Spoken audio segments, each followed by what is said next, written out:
Hey everybody, it's Angie and welcome to Hot and Flashy and welcome back to Foundation Friday. Yay, Foundation Friday's back. I know some of you are so happy about this because I got your messages. I got the memo that you weren't happy that Foundation Friday was on hiatus for a little while. It was gone because I was testing out an at-home laser, and while I was using it, my skin was so funky that I really couldn't see testing foundations because it wouldn't be fair to them. So that was a 3-month testing period with the Tria Smooth Beauty age-defying laser, and now that it's finished I can get back to testing foundations. And so I had been hoarding foundations while I was on hiatus, and I posted an Instagram pic with all of the ones that I had been hoarding. There was Huda, Cover FX, Dior, Sunday Riley, Maybelline, Rimmel, Flower Beauty. So covered the real gamut, and I asked you guys to tell me which one you wanted to see first, and overwhelmingly it was Sunday Riley, the Influencer Clean Longwear Foundation. So that's what we're going to be talking about today. This guy retails for $42 for 1.08 ounces, and it comes in 20 shades. And everything that it's supposed to be is listed right here on the front of the package. So it is supposed to be a natural looking, long wear, lightweight feel, satin matte finish, medium to full coverage foundation. They say it's for normal, oily, and combination skin, but then later on they go on to say that it's for every skin type and that it's non-drying. I tend to fit into the combo skin. I have normal with a slightly oily T-zone and dry around the mouth area. This is supposed to conceal redness, pores, and dark spots without looking cakey. It is supposed to stay fresh looking even through workouts and humidity. It is cruelty-free, synthetic fragrance, talc, and gluten-free, and also formulated without cyclopentasiloxane, which is a silicone. I'm not aware of any reason that you would want to call that out to leave out of your formula, especially when you've included so many other silicones in here. So if you're thinking this is silicone free because of that, it's not.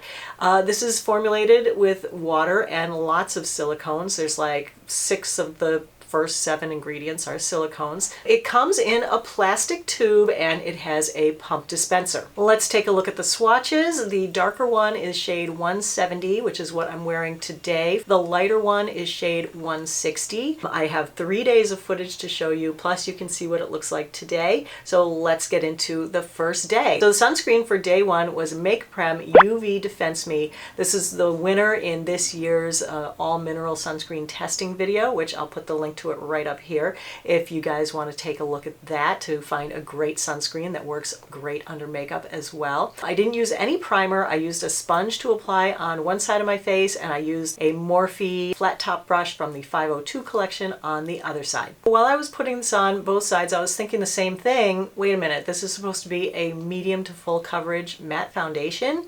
It's looking very sheer and very luminous for something that's supposed to be medium to full coverage and matte. It took quite a bit of foundation to get any coverage. I used 2 pumps and it still was like high sheer to low medium. You could definitely see redness and discolorations through the makeup. You would have to use a lot of concealer to get this to be truly full coverage. Both sides blended well, but the sponge side went on a little smoother than the brush side.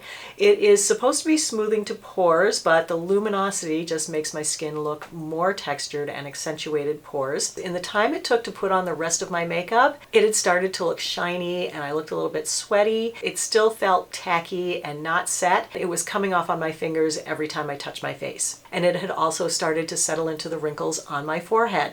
So I thought, well, I better set this because it's going to be creasing in all my wrinkles. It's going to be looking sweaty throughout the day. So I grabbed my Becca Hydra Mist powder, and when I set the forehead and the fronts of my cheeks, the foundation just came off everywhere that I added the setting powder. And I was like, wait a minute, what the heck? Why am I all pink where I put the setting powder? I'm a little rusty at doing Foundation Friday, so I missed the 5-hour check-in. I came back at 6.5 hours and I couldn't believe how worn off it was already. It looked like 12 hours of wear at 6 hours. All the redness was showing through on my nose, my cheeks, and my chin. It was looking very textured. At the 10-hour check-in, it was even more worn off and looking pretty bad overall. It was dry and flaky around my mouth and around my eyes, but the only good thing was that it really didn't get a lot shinier throughout the day. It maintained its baseline luminosity, but it just didn't stay on.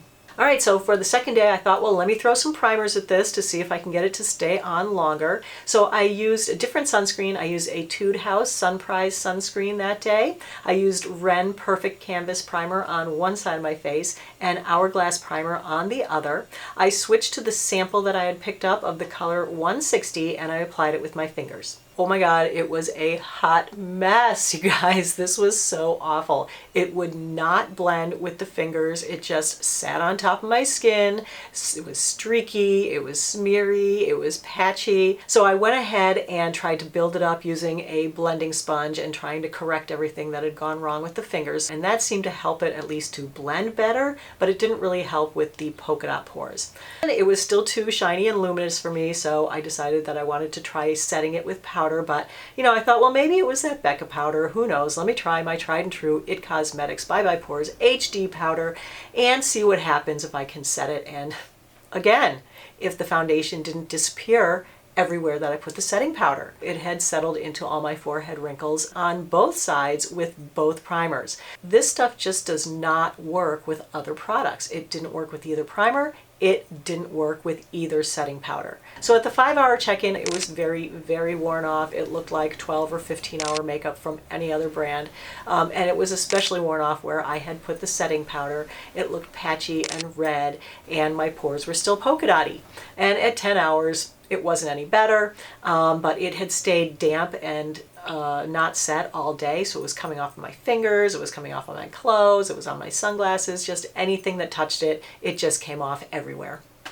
For the third day, I was still trying to make it work. Why I didn't just give it up after 2 days, I don't know, but I'm a glutton for punishment. I always think like, no, there's got to be some combination that'll make this thing work. So I put on my tried and true Holy Grail sunscreen combo, which is the Australian Gold Botanical Face Tinted SPF 50, the Hydropeptide Solar Defense SPF 50, mix those two together about 50-50 ratio. Then I gave my face a spritz with Too Faced Hangover RX setting spray as a primer. I used the damp blending sponge to apply the foundation. I tried to build it up a little more. I used 3 pumps of foundation. You got to use a lot of this stuff to get it to build up. Then I decided that I would try another spritz of the Hangover RX setting spray to set it. Since I had put on the setting spray and it was so ridiculously luminous, I was like, all right, last ditch effort with the setting powder. I'm going to try to just press some setting powder on top of the setting spray, and that actually worked. And I only did it on one side of my face just in case, because it was a beautiful sunny day. I went outside and did the outdoor bright sunshine test, so I'll bring that in now, followed by the indoor kitchen light test. This is the side that I didn't put any powder on, so it's going to be shinier.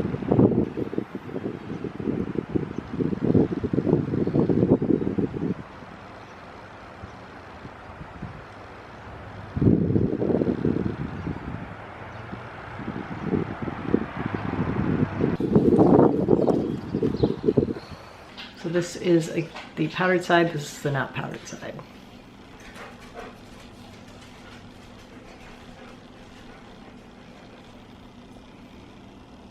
Then I also did the flash photography test, and here it is. I mean, that is just not a pretty foundation, right? It's masky looking, it makes me look sweaty. Can I just cut to the chase and tell you that I hated this one? All right, so let me tell you about the wear test from yesterday with the 2 setting sprays. At the 5-hour check-in, I felt like it actually was wearing a little bit better than the days before, but instead it was like sliding around and gathered up in weird places. It was like a big glob of it on my lip. I didn't come back to the camera at 10 hours. I was so done with this foundation, can I just tell you? It didn't improve it enough to make it something that I would actually ever recommend to anybody. So let's go over the pros and cons. On the pros side is that when you first apply it, it looks kind of nice for the first 3 or 4 hours. Yeah, I guess that's the only pro about it. On the con side is that it's not anything that it says on the label. It's not natural looking, it's not long wearing, it's not lightweight feeling because it feels so sticky and tacky all day. It's not satin matte finish, and it's not medium to full coverage either. It settles into wrinkles, it settles into pores, it wears off within 5 hours. The shades are way to the orange and yellow side.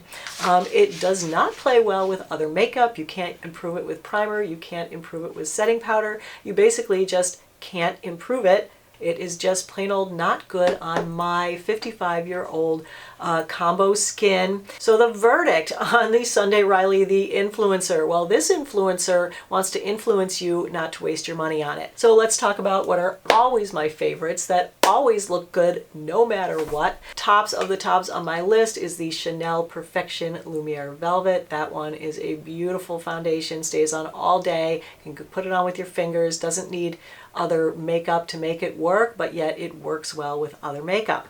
Then from the drugstore, the one that I really love is the L'Oreal True Match. I love this guy. This is not the cap that comes with it. That one is awesome from the drugstore. Another one of my faves is the YSL All Hours. Also the Shiseido Synchro Skin. And if you can find a color match, the IT Cosmetics Bye Bye Foundation or the IT Cosmetics CC Cream. So I hope you found the video helpful and informative. If you did, give it a like and subscribe to my channel. As always, I thank you for watching and really appreciate your time. So have a great day and I will see you in the next video. Take care, everybody. Bye-bye.